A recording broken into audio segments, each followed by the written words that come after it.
If you're thinking about buying your very first home and you're excited, my recommendation to you is to slow down. Once you get approved, once you're talking to your real estate agent, is to really sit and think, okay, where do I want my real estate to be in the next 3, 4, 5 years? And do I even want to build a real estate portfolio? Is that something that I want to work on now? Or is that something that I want to work on 4 or 5 years ahead? Do I want to own a rental in the future? The reason why I recommend everyone to slow down and think about that is because when you're buying your very first home, let's say you're renting and you're in an apartment, right?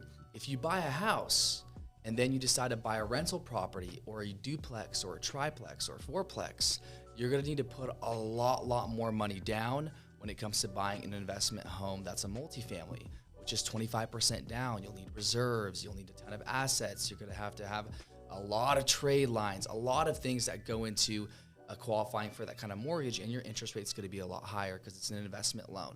Now, my recommendation is if you're thinking about purchasing an investment property, start now with your very first deal. You can purchase a duplex, a triplex, or a fourplex as long as you've never owned real estate before and it's your very first home with 3.5% down using an FHA loan. It's a phenomenal first-time home buyer loan program, and you could only do this if you purchase your very first home.